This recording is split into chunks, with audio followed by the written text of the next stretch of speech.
নমস্কাৰ স্বাগতম জনাইছোঁ আছাম ডিছ ইউটিউব চেনেললৈ। মই যে আপোনালোকৰ মাজত লৈ আহিছোঁ কেইটামান ভাৰতৰ ইতিহাসৰ কুইজ আনচাৰ সকলোৱে ভালদৰে শুনি যাব। আৰু যদি মোৰ চেনেলটো ছাবস্ক্ৰাইব কৰি থাকিব যাতে আগলৈ এনেকুৱা ধৰণৰ বেয়া ভিডিঅ' পাই থাকে।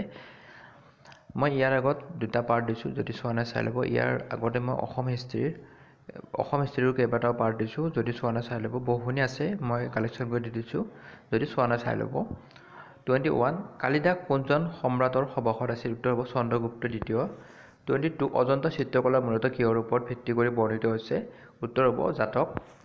23 কাক ভাৰতৰ নেপোলিয়ন বুলি কোৱা হয়? উত্তৰ হ'ব সমুদ্ৰগুপ্ত। এইটোত 1টো নালাগে, অৰ্থাৎ মই টাইপিং কৰোঁতে মোৰ মিষ্টেকত 1টো দিয়া গৈছে। ইয়াত হ'ব 24 হ'ব অশোকে কেতিয়া কলিংগ অধিকাৰ কৰিছিল? উত্তৰ হ'ব খ্ৰীষ্টপূৰ্ব 261। 25 নম্বৰ 25 কৌটিল্য কোনগৰাকী শাসকৰ প্ৰধানমন্ত্ৰী? উত্তৰ হ'ব চন্দ্ৰগুপ্ত মৌৰ্য। 26 চন্দ্ৰগুপ্ত মৌৰ্যৰ শাসনকালত কোনজন গ্ৰীক ৰাষ্ট্ৰদূত ভাৰতলৈ আহিছিল? উত্তৰ হ'ব মেগাস্থেনিছ। 27 দেৱনামপ্ৰিয়া উপাধি কাক দিয়া হৈছিল? উত্তৰ হ'ব অশোক।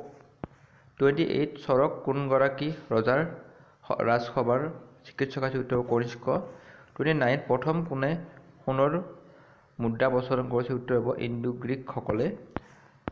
30 চীনা পৰিব্ৰাজক হিউৱেন চাং কাৰ শাসনকালত ভাৰতলৈ আহিছিল? উত্তৰ হ'ব হৰ্ষবৰ্ধন। আজি পাৰ্টত ইমানখিনি আছে, নেক্সট আৰু বাকীখিনি দিম। সকলোৱে ভালকৈ পঢ়িব বুলি আশা কৰিলোঁ আৰু সকলোৱে চেনেলটো 1K ছাবস্ক্ৰাইব কৰিবলৈ আশা কৰি ইমানতে সমাপ্ত কৰিছোঁ। নমস্কাৰ।